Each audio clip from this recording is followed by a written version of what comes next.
प्यारे बच्चों, कैसे हैं आप सभी लोग। स्वागत है आपके अपने YouTube चैनल मनोहारी मैथ्स में।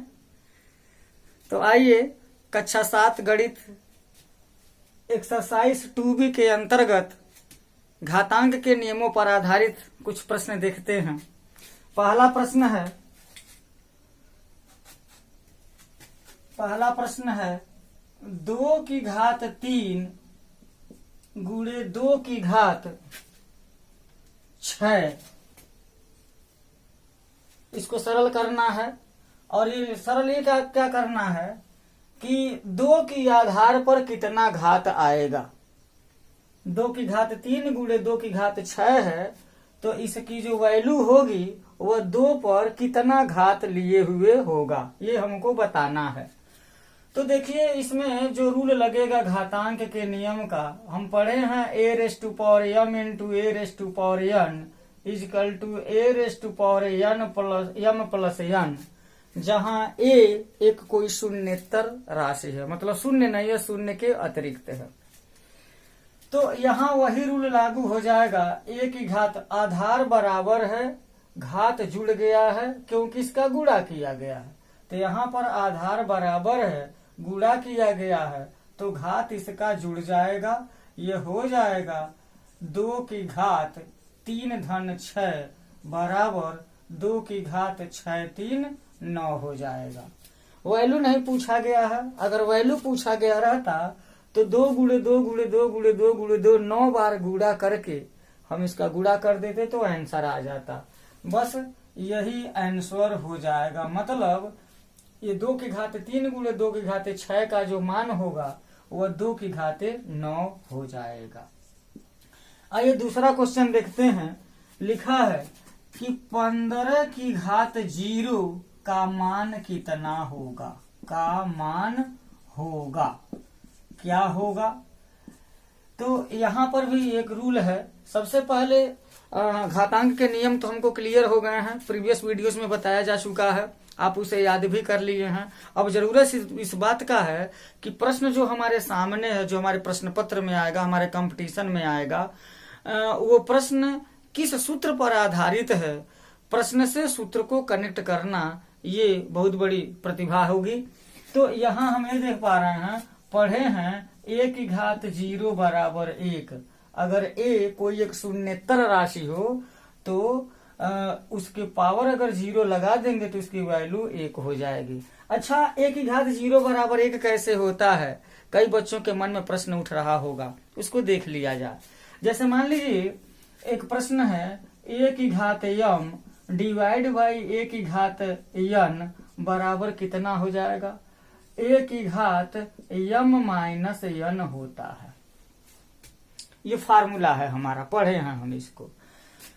तो एक समय ऐसा हो जाए जब m बराबर n हो जाए तो क्या स्थिति आएगी। इसी फार्मूले में a⁻m a⁻n, जब m बराबर n है तो n की जगह पर ही हम m भर देंगे, तो यह सूत्र हमारा यूं हो जाएगा m माइनस m हो जाएगा। अब देखिए हम पहले पढ़े हैं, अगर 5/5 हो तो इसका मान 1 होता है, 4/4 हो तो इसका मान 1 होता है, x/x हो तो इसका मान, मतलब अंश और हर अगर बराबर हैं तो इसकी वैल्यू 1 हो जाती है, ये हम जानते हैं। तो यहाँ पर भी देखिए a⁻m है डिवाइड बाई a⁻n है, इसकी भी वैल्यू 1 हो जाएगी। और a पर पावर m में से जब m को घटाएंगे तो 0 हो जाएगा, अर्थात a⁻0 इक्वल टू 1 हो जाएगा। शर्त यह है कि a कोई शून्येतर राशि है, शून्येतर मतलब शून्य नहीं होना चाहिए। तो उस नियम से 15 की घात 0 बराबर हम 1 डायरेक्ट कर सकते हैं। प्यारे बच्चों, मैं आशा करता हूँ a की घात 0 बराबर 1 कहाँ से आया आप इसको बखूबी समझ चुके होंगे। याद ही नहीं करना है, इसको समझना भी है। नेक्स्ट क्वेश्चन है 1 का क्यूब है, पूरे पर 5 पावर लगा हुआ है, तो इसका मान क्या होगा। फार्मूला हम पढ़े हैं a की घात m पूरे के घात n बराबर a की घात mn हो जाता है। ये फार्मूला हम पढ़े हैं। तो देखिए इसी तरह का यह फार्मूला है, इस सवाल भी इसी फार्मूले के अनुरूप है, उसी के समरूप है, उसी के तरह का है। तो यहाँ पर हम 1 की घात हम कर सकते हैं 3 गुणे 5, अब ये बराबर हो जाएगा 1 की घात 15। और हमें देखते हैं ए पर अगर कोई भी प्राकृतिक संख्या लगा दें तो उसकी वैल्यू कितनी हो जाती है, 1 हो जाती है। तो यहाँ पर भी 1 हो जाएगा। ये हो गया हमारा आंसर। अब चौथा क्वेश्चन देखते हैं। 20 की घात 4 भागा 5 की घात 4 को किस संख्या के घात 4 के रूप में व्यक्त किया जा सकता है? क्या है? 20 की घात 4 है, तो 20 की घात हम यहाँ 4 कर सकते हैं और divide by 5 raise to power 4 कर सकते हैं। अब यहाँ ये पूछा जा रहा है कि कौन सी ऐसी राशि है जिस पर पावर 4 लगा दिया जाए तो ये वैल्यू इसके बराबर हो जाएगी। मतलब आधार क्या रखा जाए जिस पर घात अगर हम 4 लगा दें तो वो संख्या इसके बराबर हो जाएगी। तो देखिए यहाँ पर यहाँ कौन सा रूल लागू हो जाएगा?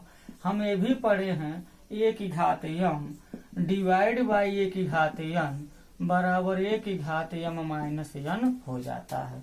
तो यहाँ पर क्या हो जाएगा? यहाँ पर देखिए यहाँ पर 20 है, यहाँ पर तो हमारा 5 है, तो यह रूल तो हम नहीं लगा पाएंगे क्योंकि आधार बिल्कुल बराबर होना चाहिए। लेकिन एक काम कर सकते हैं, यहाँ देखिए ये ऐसा हो सकता है 20 को हम 4 गुणे 5 तो लिख सकते हैं और पूरे की घात 4 है, 4 लगा देंगे, यहाँ 5 की घात 4 हो जाएगा। अब एक और रूल हम पढ़े हैं कि AB के घात अगर n हो तो A की घात n हो जाता है और B के घात भी n हो जाता है, गुणा हो जाता है। अगर ऐसा है तो ऐसे कर सकते हैं, ऐसा है तो ऐसा किया जा सकता है। तो इसमें हम क्या कर सकते हैं, 4 की घात 4 और गुणे 5 की घात 4 कर सकते हैं, भागा 5 की घात 4 हो जाएगा। इसको अगर ऐसे लिखा हो कि 4 भागा 2 तो इसको हम 4/2 भी लिख सकते हैं, भाग में है तो बटे कर सकते हैं। ठीक इसी तरीके से 4 की घात 4 गुणे 5 की घात 4 और बटे यहाँ 5 की घात 4 लिख सकते हैं। कोष्ठक लगावे न लगाए, जब वो अकेले है तो कोष्ठक की कोई जरूरत नहीं है, सीधे लिख सकते हैं और यहाँ से यहाँ ये आंसर कट जाएगा।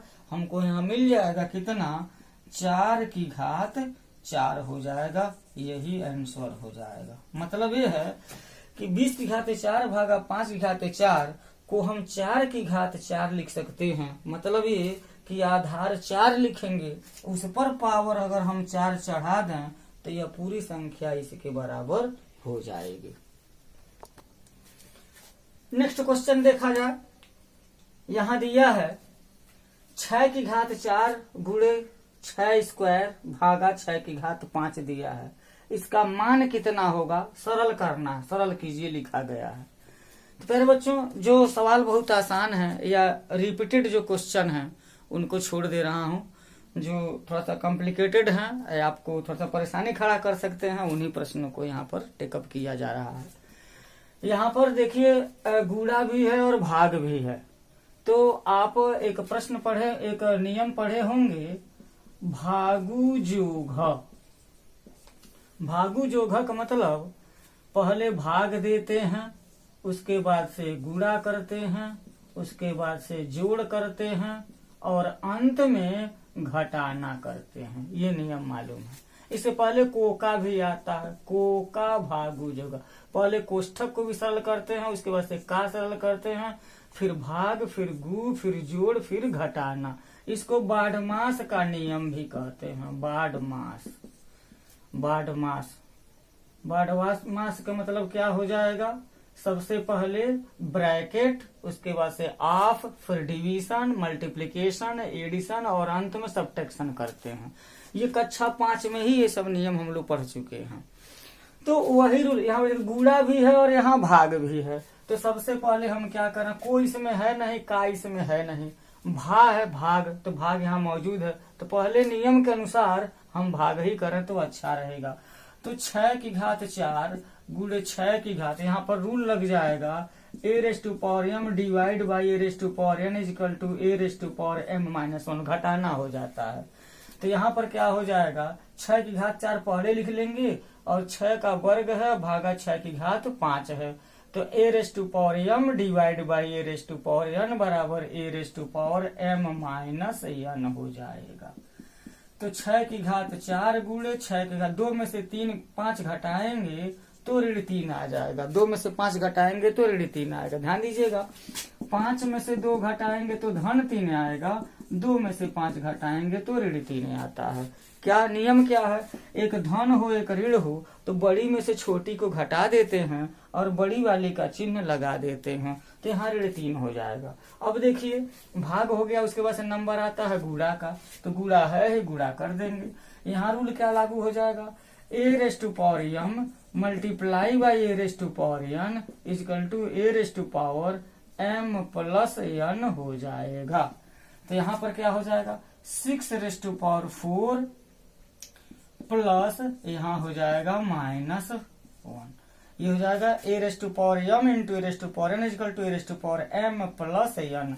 अब जब कोष्ठक तोड़ेंगे धन ऋण का ऋण हो जाएगा और 4 में से 3 घटेगा तो 6 के घात 1 हो जाएगा और बराबर यह 6 हो जाएगा। अब आप सोच सकते हैं अगर मैं यह रूल फॉलो न करूं तो क्या हो जाएगा।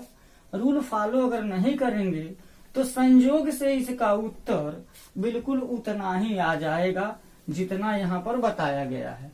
जैसे हल करके देख लेते हैं, 6 की घात 4 हो, 6 की घात 4 हो गुणे 6 वर्ग और भागा 6 की घात 5 हो। पहले गुणा कर दें तो a⁻m इंटू a⁻n 4 2 हो जाएगा 6 और भागा 6 की घात 5 और यहाँ पर 6 में से 5 घटा देंगे तो भी हमको 6 की घात 1 बराबर 6 हमको मिल जाएगा।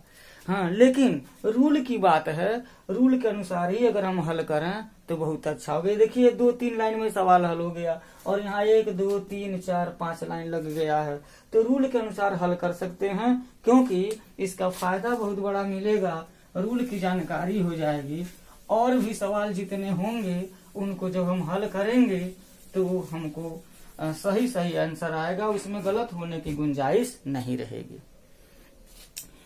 अब एक प्रश्न और दे दिया है, यहाँ चौथा प्रश्न दिया हुआ है। इसके अगला क्या है, 2 गुणे 5 का वर्ग धन 5 गुणे 2 की घात यहाँ 5 लिखा है। इसका मान कितना होगा, इसका मान कितना होगा देख सकते हैं। यहाँ 2 तरीके से इसको भी मैं हल कर देता हूं, जो आपको आसान लगेगा उसको आप देख सकते हैं। सबसे पहला काम तो ये 2 गुणे हो गया, 5 का वर्ग ये 25 हो जाएगा, ये 5 है तो 5 और 2 की घात 5 है तो 2 की घात 5 का मतलब 2 गुणे 2 गुणे 2 गुणे 2 गुणे 2, तो 2 दूना 4, 4 दूना 8, 8 दूना 16, 16 दूना हो जाएगा 32। 2 की घात 5 का मतलब क्या हो जाएगा 32 हो जाएगा। अब 25 दूना हो गया 50, अब 5 दूना 10 के 0, 5 3 15 1 16 और बराबर हो जाएगा ये 210 हो जाएगा। 0 6 5 11 1 1 210 यहाँ पर आंसर हो जाएगा। अब एक दूसरा तरीका क्या है, दूसरा तरीका भी मैं बोल दिया था 2 तरीके से हल करूंगा, तो ये पहला तरीका हो गया। यहाँ एक बात और देखिएगा, 2 गुणे 5 का वर्ग धन 5 गुणे 2 की घात 5 है। यहाँ पर 2 पद हैं, कक्षा 7 में गुणनखंड आप पढ़े होंगे। यहाँ पर 2 पद हैं, एक पद यह है एक पद यह है, 2 इधर भी है 2 इधर भी है, 2 की घात 1 है 2 की घात 5 है, तो हम 2 तो कॉमन ले सकते हैं। और गुणे यह 5 का वर्ग है, यहाँ पर 5 है तो हम 5 भी कॉमन ले सकते हैं, न्यूनतम घात को कॉमन लेते हैं। तो यहाँ पर क्या होगा, 2 तो कॉमन हो चुका, कॉमन मतलब भाग देना होता, 2 से 2 कटेगा, 5 से 5 कटेगा, 1 5 बच जाएगा और 5 कॉमन हो चुका, 5 से 5 कट जाएगा, 2 से कटेगा तो 2 की घात 4 आएगा, यहाँ पर लिख सकते हैं 2 की घात 4। अब ये क्या हो जाएगा, 5 दूना हो गया 10, और ये कोष्ठक में 2 की घात 4 का मतलब 2 दूना 4 दूना 8 दूना 16 हो जाएगा। यहाँ पर 16 लिख सकते हैं। अब बराबर क्या हो जाएगा, 10 गुण 16, 5 कितना हो जाएगा 21, और 21 में 10 का गुणा करेंगे तो 210 हो जाएगा। आंसर बिल्कुल सेम है, प्रक्रिया अलग अलग है। तो जो आपको समझ में आता हो, जो आपको आसान लगता हो, उसको आप फॉलो कर सकते हैं। एक क्वेश्चन है, 4/9 की घात 3, 4/9 घन है, गुणे 4/9 की घात 4 है, भागा 4/9 की घात 5 है। ये बिल्कुल सेम वही पिछले तरह का वाला प्रश्न है। अंतर यह है कि वो पूर्णांक पर घात था, ये भिन्न पर घात है। तो पूर्णांक पर घात हो, भिन्न पर घात हो, दशमलव पर घात हो, करड़ी पर घात हो, किसी भी परिमेय संख्या हो, अपरिमेय संख्या की घात हो, सब पर वह रूल जो है लागू हो जाएगा। तो यहाँ हम लिख सकते हैं 4/9 की घात 3 गुणे 4/9 की घात, ये भाग है और आधार बराबर है तो घात घट जाएगा, बराबर हो जाएगा 4/9 की घात 3 गुणे 4/9 की घात, यहाँ ऋण 1 हो जाएगा। 4 में से 5 घटेगा तो ऋण 1 हो जाएगा। अब फिर आधार बराबर है और गुणा किया गया है तो घात जुड़ जाएंगे, हो जाएगा 4/9 3 धन ऋण 1 हो जाएगा। फिर यहाँ 4/9 की घात 3 ऋण 1 लिख सकते हैं, बराबर 4/9 का यह वर्ग हो जाएगा। 3 में से 1 घटेगा तो 2 हो जाएगा। अब यहाँ पर हम बराबर कितना लिख सकते हैं, 4 का वर्ग हो जाएगा 16 और 9 का वर्ग हो जाएगा 81। 16/81 इस प्रश्न का आंसर हो जाएगा। तो प्यारे बच्चों, इस वीडियो में इतना ही। आप जो भी प्रश्न बताए गए हैं उसको ध्यान से समझिए, देखिए, अपने मन से अपना कलम उठा करके अपने कॉपी पर उसको आप हल करने की कोशिश कीजिए। कुछ प्रश्न छोड़ दिए गए हैं, इनके आधार पर अन्य प्रश्नों को भी हल करने की कोशिश कीजिए। निसंदेह मैं उम्मीद करता हूं कि यह वीडियो आपके लिए पसंद आएगी, आपको लाभकारी होगी, परीक्षा में आपको सफलता दिलाएगी, आगे गणित पढ़ने में सहायता करेगी। बहुत बहुत धन्यवाद। जय हिंद।